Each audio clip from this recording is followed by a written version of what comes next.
now. But let's move on now on the program. By 8:30 on Saturday, the 8th of August, INEC will conduct the first election during COVID-19. Although it is a by-election, a state constituency in Nasarawa State, attention is on it due to the peculiarity of the time. The unfolding political scenario in Edo State is also giving INEC some concerns that has made the umpire to threaten to withdraw. Mia Ogidi has that report. So you have to explain what we have here. It is indeed a rare privilege, a state constituency by-election, having the presence of the INEC chairman, courtesy of an election coming at a crucial point in time. The INEC boss has been out of the TV screen for quite some time, but getting it right with the 10-point document on the conduct of elections during the COVID-19 era has brought him back in front of the flash bulbs. Theory time is now over. Saturday, 8th of August 2020 is a day of practicals for INEC, and the laboratory is Nasarawa Central State Constituency by-election. Discussions held with the two political parties participating and COVID-19 protective kits for the election impressive. But behind the smile of the INEC chairman is a disturbing reality. On the whole, I'm satisfied, I'm reassured by the camaraderie in the hall. So we look forward to a good election on Saturday. Only two parties are contesting, so we hope we'll be able to wrap up the process rather speedily. No face mask, no voting, but there is need for clarification on this. The Commission is not insisting on surgical face masks.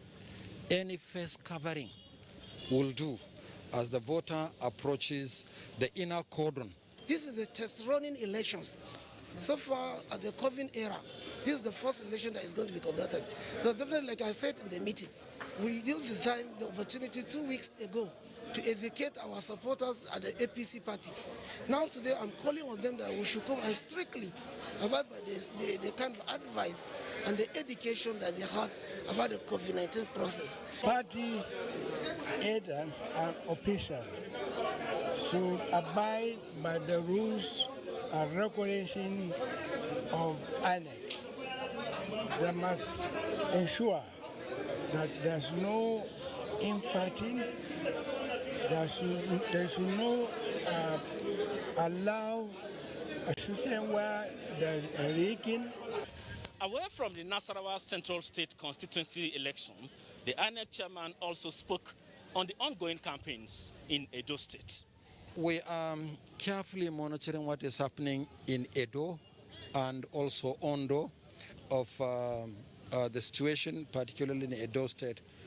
But whatever we need to do to stem the ugly reports of violence so far, or threats of it, particularly in Edo State, we'll do so. We'll continue to speak to the actors.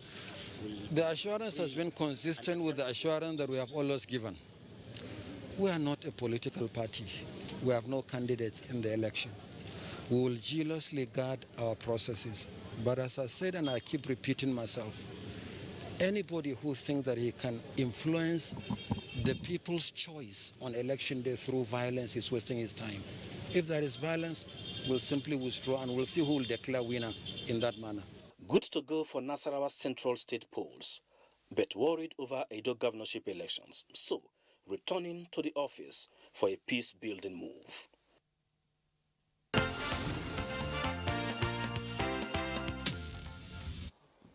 All right, just reaching us now, we hear that President Muhammadu Buhari has formally endorsed the candidacy of Pastor Sage Ize-Iyamu of the APC for election as governor of Edo State. Receiving the candidate of the governing party, the president urged the people of the state to massively vote for him towards restoring the heartbeat of the nation to the path of progress and sustainable future. The APC candidate for the forthcoming Edo State governorship election, Pastor Osage Ize-Iyamu, was meeting President Muhammadu Buhari for the very first time.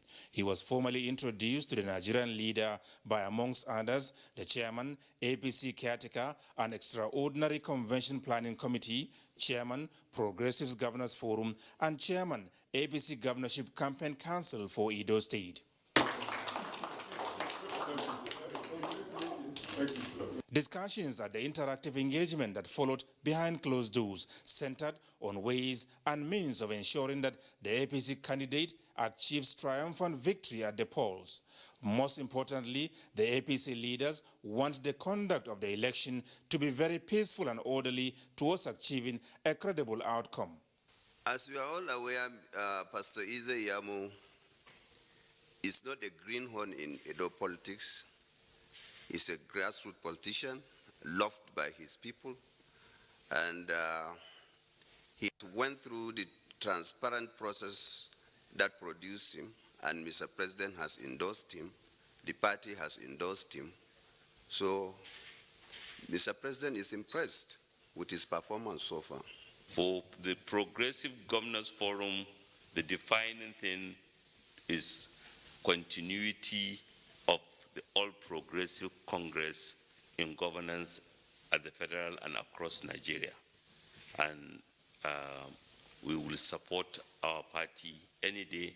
The President is very, very clear about his expectation of us to deliver our party in any election, and that is what we will do. It could have been a big problem if the governor performed well while governing his state.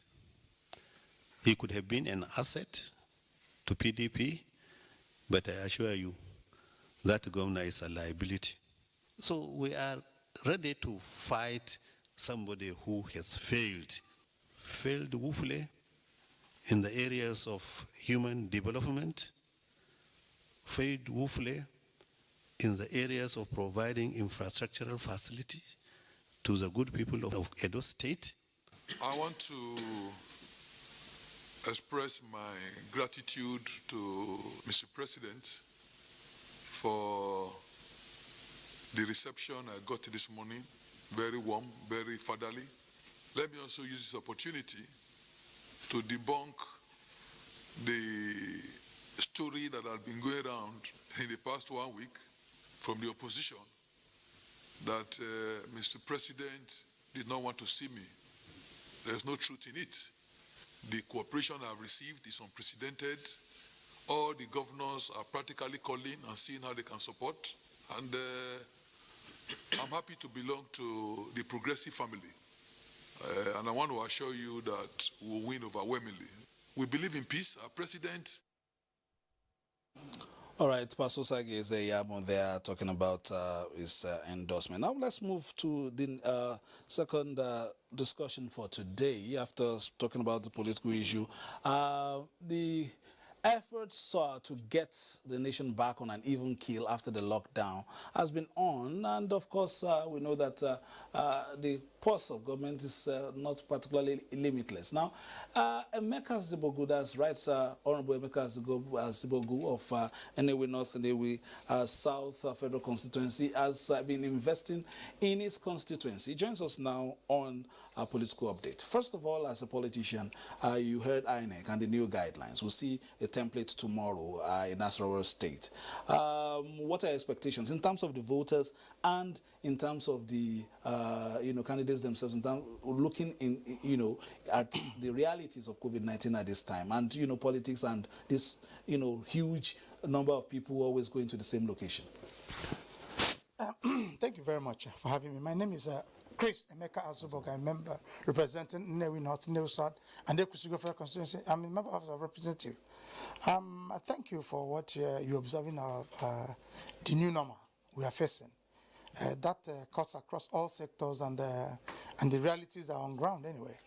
And like you said, it's going from what you have as the new guidelines. A whole lot of other things are beginning to emerge. The guidelines, the processes that will be followed, and even things that needs to be done. But in all, I will assure you that because of the new realities, even trying to get the electorates to come out, you might not really get the numbers because there will be limitations. You can see without face mask, nobody will attend to you, and a whole lot of other people might definitely, but then if you maintain all the protocols, it will be a very difficult task. And that is where the issues of leveraging on technology, and these are the issues that will be considered by the legislature in cause of amendment of Electoral Act, or even by the umpire themselves, which is INEC, in terms of providing guidelines. Going forward, a lot of things have to change because the new normal has affected the way we live and the way we work. So I want to assure you that this might be a pilot going towards improving on the processes. The experience that will be gathered from going forward, considering the global protocol on COVID-19 and other things, and the new realities we are facing, things have to really change. All right, let's look at some of the things. We've been talking about the realities, and our last discussion we're talking about issues of getting the society back on an even keel. Yeah. First, from the investment opportunities, skill acquisition, and all that in your constituency, as we discussed, is a major area where we talk of youths coming out with a lot of innovation. We have issues of automotive, is very strong automotive, cluster area there, of course, and the value chain. What are you doing, and what are the concepts now to make sure that those areas are revamped and we get them back very quickly? Because everybody is saying government do this, government do that, but what are we doing? Yeah, government is, I would say, before now, is doing, to some extent, is doing what it ought to do. It's not me, because I'm part of government, but government as a whole, because the government we're talking about is being driven by the executive. Policies are being formulated and driven. The legislative contributions are there by way of representation and trying to make laws that will help to guide. But generally, if you look at government policies that are driving our economy, since we are in a free market economy driven by constitution, democratic constitution, so you need to properly look at it. The new normal has affected everything. Efforts are being made to reactivate. You can see there are a lot of intervention programs by federal government through the central bank, trying to help a lot of small businesses to get back to their feet, small intervention loan, some of them through GMEX, some of them through COVID intervention. These are general policies, but generally, the PTF, when you hear the announcement and the protocols that are being observed and guidelines for trying to stimulate, trying to get the economy back on our feet. Just a couple of days back, students are going to take examinations, are going back to schools. These are beginning. Then from there, after the exams, then we now start planning on how the entire school system will begin to function from September, October. These are the new normals. So it is a holistic approach. So when you are trying to work on it, it's beyond what one person will talk about. All the sectors that are involved. Sectorally, everybody have to look at the new protocols, create the new normals, even in offices, government offices, the way they function. But what is the feedback like in your own constituency? The life is gradually coming back. We have come to the terms that we're going to live with this. Do you understand? All government needs to do now is to ramp up testing, treatment, like any other issues, trying to study and get hands-on on what needs to be done. Each time you look at new research will come out and tell you, there are more signs of what COVID is like. There are more strains, So that knowledge is very important. As we are sharing knowledge and information, people are understanding the way it's coming, and people are trying to innovate on how to live with it. Have you had any challenges in terms of your duties at the constituency level, meeting your constituents, finding out what in terms of this? Everywhere there are challenges, even in our National Assembly, coming to sit for a long time. They tell you can't stay in an enclosure for a long period of time. You are at committees, there are a number of people in a particular enclosure, how many people you are, and trying to maintain the social distancing, and trying to make sure that you fit into. Yeah, can't you see? I have my face mask, I have a shield, I have everything. You try to work within the ambience of the rules, because if you are being guided, we are human beings and we must be guided by rules. If the policymakers in a particular area have given their guidelines, then if coming to a constituency, you will try to make sure that functions, gathering people, you interface people at smaller groups, because you will try all you can It might seem difficult, but you need to honor such things, because if you are among those that make the rules, you will try to comply. You must make sure that you do not get too crowded. And these are the things, it's very challenging. People going to markets, there are reasons for you. People going to churches and other things. So there are reasons for you to say that there's a constraint. Before I let you go, of course, we are getting very close now to closing the program. Let's, from the legislative aspect, we didn't plan for this. We didn't expect this to come. Yeah. You returned the budget cycle to January, December. But, of course, we've seen COVID. What are we to expect in terms of some flexibility in the legislation to also help the process for the economy to recover? Already, the legislators have done fantastically well. Mr. President returned the budget, and they have to quickly review it and pass. And recently, Mr. President accented to the revised 2020 budget.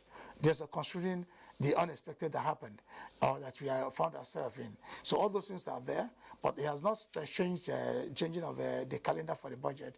Already, presently, Mr. President have sent the MTEF for 2020-2023. Do you understand?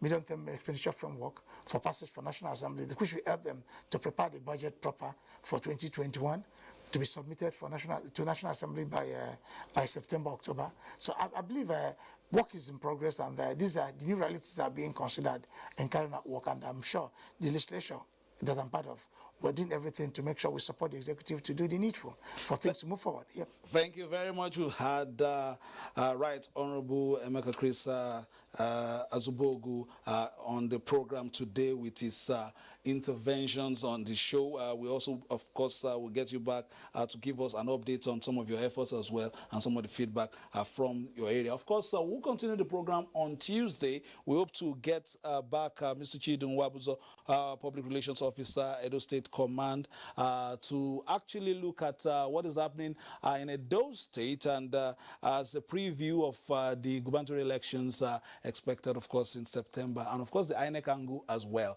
My name is Fisal Ogunfi, thanking you for joining Political Update for today. And thanks for watching. Continue with Nigerian Television Authority for your news, reviews, previews, and interviews. Enjoy the rest of your weekend. Bye-bye now.